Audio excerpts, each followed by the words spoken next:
There's a couple of authors in my world who I can just keep reading their books over and over again, and Jeffrey Archer is one of those. He tells such a compelling novel story in all of his novels, and it was really lovely when he came to Australia to go and meet him actually at the hotel where he was staying at, so this is why the audio quality sounds a bit different, and talk to him about his life journey, which does include heading to prison. If you do love this program, the podcast, would you rate, review, like, share it, follow it? It does always all for free. It just helps us get the word out that bit more. Let's get stuck into this conversation with Jeffrey Archer. Thank you, Clayton. Lovely to be back on the show. It's great to have a chat to you. I've seen your travel schedule. It is simply enormous and seems very burdensome as well.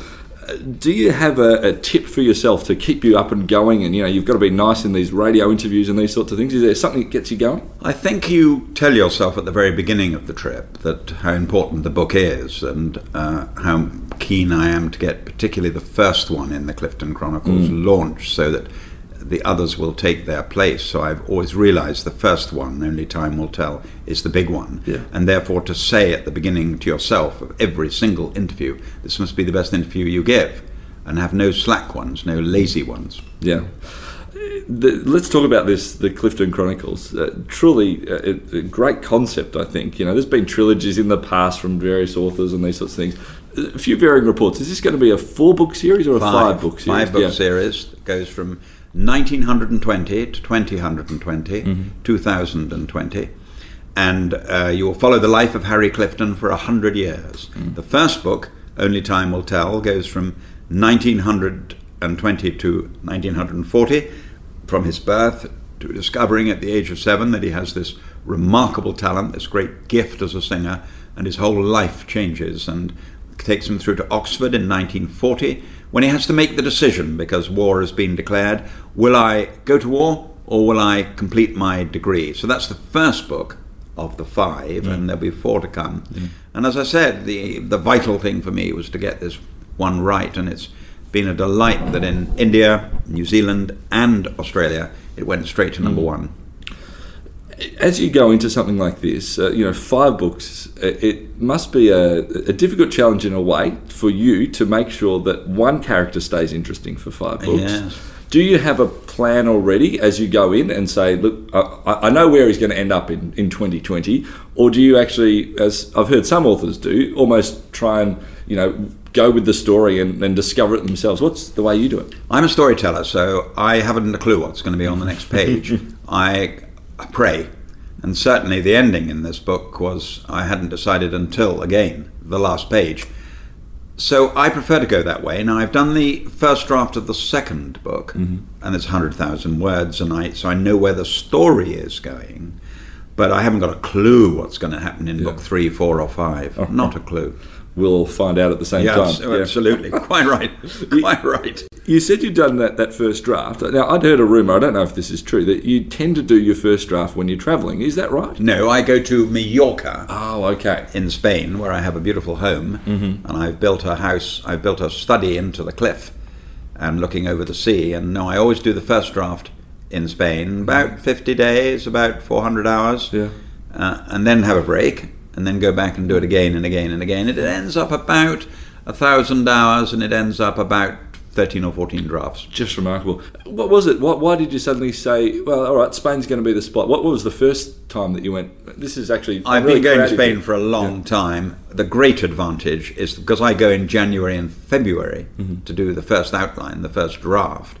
It's warm. I can walk around in a T-shirt.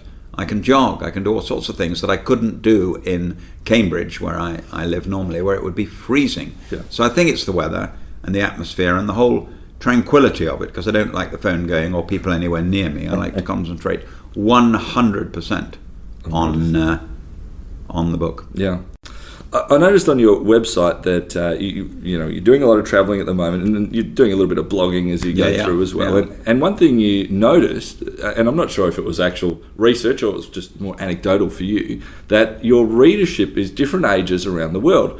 You sort of tended to note that India was a bit younger than even here in Australia. Do you know why that is? India treat writers like pop stars. They think writing is very important. All my audiences were over 1,000, and there were 1 or 2 where I would think there were 500 or 600 people under the age of 15 in the audience. Wow. They're big readers. They Yeah. really care about reading, and they really care about authors. And some of them had read every book. It wasn't a case of I've read one or I'm looking forward to reading this one. Yeah. So in Hong Kong, they went up to about 35. In New Zealand, 40, 45, except when I did my charity event at the cathedral in aid of the Christchurch disaster. That wasn't, I'm afraid they were 70 to 80, and I hope the church isn't going in that direction. Yeah. Back here in Australia, today's, we're about 35 to 45. Yeah.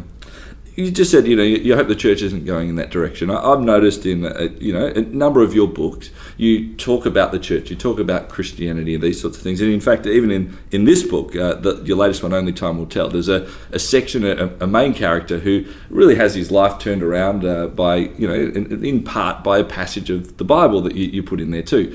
What's your position in terms of faith belief, and why do you put these sorts of things in your books? I'm not sure what I believe myself, but it's fascinating that whenever I write a good line or I'm pleased with a chapter, I always put my head in the air and say thank you.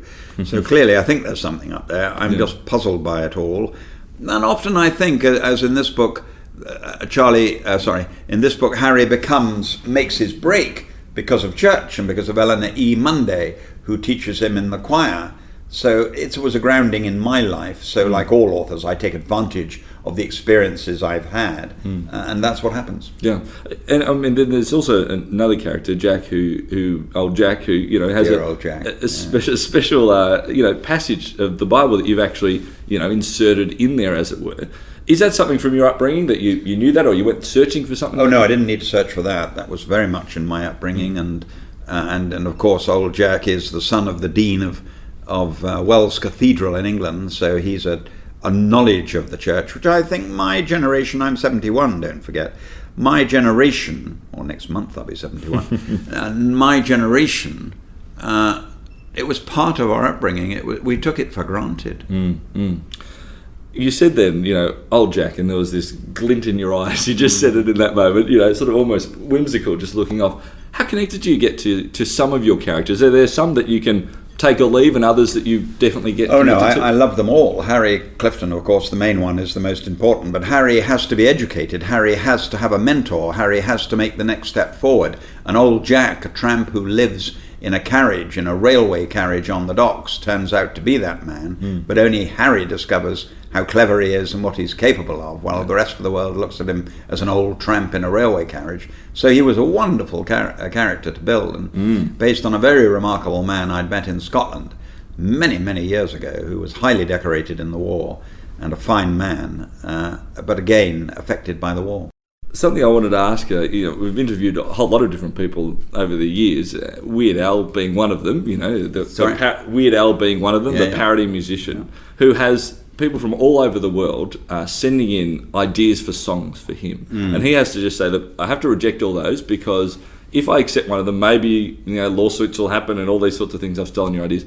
Do people send ideas to you for what you should do? No, they send full-length books, which we just send straight back. Right. Not because I don't want to steal the ideas, or be accused of stealing the ideas. Simply, there isn't the time. Yeah. And I very politely send them back and say, or at least my secretary does, that I'm abroad or standing on my head or I'm working very hard on the new book. Yeah. And they seem to think you've got nothing to do, and they seem to think they're the only person who's sent a book. Yeah. We get at least 3 a week. Wow. Oh boy. Someone's listening at the moment. They're saying, look, I do want to be a writer. Yes. I'm probably not going to end up chatting to Jeffrey Archer myself, but is there one hint that you could give them right now that, just a general thing to just help them? Is there anything like that, or is it too specific? I'm not a writer. Yeah. I'm a storyteller. There you go. There's your hint. But also, you will not be able to do it unless you're willing to work very hard indeed. My books take 1,000 hours of dedication without the research, of dedicated writing without the research.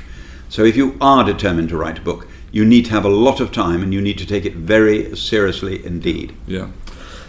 Final thing as we just wrap up. Now, see if you're willing to play this. We've been sitting around the office saying, can we play a game with Jeffrey Archer? Would this work? And we've come up with this. See what you think. It's called March or Arch. And what it is it's either a famous person who was born in the month of March, Yes. or it's a very minor character in one of your books. And you've got to tell me, is it someone from March or someone who was in your books, and see if we can test you. What do you reckon? You're up for Well, it? after 15, 16, 17 books, I forget most of my characters, so you'll probably catch me out. Here we go. Steve Mellon. Well, he's a very great man, so I presume he was born in March. And also a character in one of your books. Yeah. You put him in Cain and Abel. Richard. Well, that's 31 years Well, ago. see, obviously, just knowing what it was. Richard H. Price. That sound like- He's in my book, yeah. Yeah, which one is that in? No, I can't remember. I remember the name because I remember the H. There you go. Now, I've got him down as an American physicist. Maybe you've taken his name and put him in there I've somewhere. stolen his name. I'm always stealing. That's a pretty common name, though, Richard Price. I reckon so as well. Simon Carter. In one of my books. Oh, very, very good. It was a tiny... I thought that one was going to get you for sure. A tiny, minute character. 2-1 down at the moment. Yeah, there you go. In Paths of Glory. Let's see if you can get it. If you get this, it's all square, worked out from there. Walter Samuel. I suspect he's a real person. Oh, very, very nice. He's an Argentinian footballer, according to the research that we've done. I don't remember a Walter Samuel in my books. Well, he wasn't. 2-2, not very impressive. I think we'll call it a truce and a draw. No problems at all. Jeffrey Archer, thank you so much for your time. It's very kind of you to come, Clifford. Very kind of you, because it's been a long journey for you, and it's the second time in 4 years, and I'm always touched by how seriously you take the books, and I hope your people will enjoy Only Time Will Tell as much as you have. Thank you so much. Thank you. Share your brand, your event, your message across 90 Christian radio stations and major cities in Australia and New Zealand by sponsoring Towards Understanding, hosted by Clayton Bielen. More than 210,000 people tune into Towards Understanding each week, and with just one sponsorship, you'll reach this immense engaged audience. Find out more about this exciting and unique opportunity now on the sponsorship page at positivemedia.com.au.